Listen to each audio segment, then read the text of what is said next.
Individuality, the trademark of any artist, designer, or architect. Each desires a uniqueness to their creation, a quality that separates it from any other.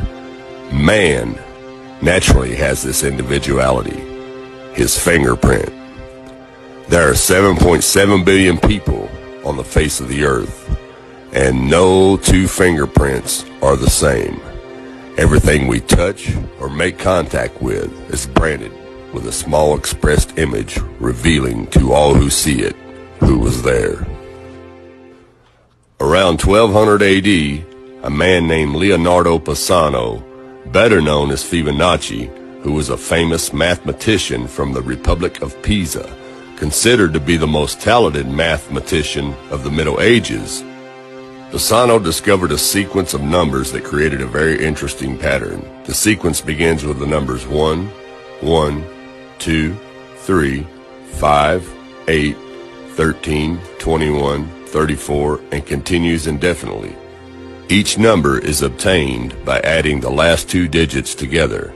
A rectangle with the length and width of any two of the numbers of this sequence forms what is known as the golden rectangle, a perfect rectangle. A golden rectangle can be broken down into squares, the size of the next Fibonacci numbers down and below. If we were to take a perfect or a golden rectangle, break it down into smaller squares based on Fibonacci's sequence, and divide each with an arc, the patterns begin to take shape. We begin to see Fibonacci's spiral. The spiral in and of itself is insignificant. Its importance is revealed in where we find it. Take, for example, the sunflower. The display of its florets are in perfect spirals of 55, 34, and 21, the sequence of Fibonacci. The fruitlets of the pineapple create the same spiral based on the sequence. The pine cone does the same. As currents move through the ocean and the tide rolls on to the shore, the waves that bring in the tide curve into a spiral that can be mathematically diagrammed onto a plot at the points 1, 1, 2, 3, 5, 8, 13, 21, 34, and 55. Buds on trees, sand dollars, starfish, petals on flowers, and especially the nautilus shell are formed with this exact same blueprint. With each segment of growth, the nautilus adds to itself one more value on Fibonacci scale. This blueprint can be seen around us on a small scale every day.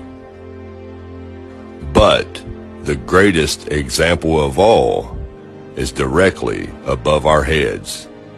Even the spiral of the celestial bodies above us are formed with the exact design that the tiny shell is formed.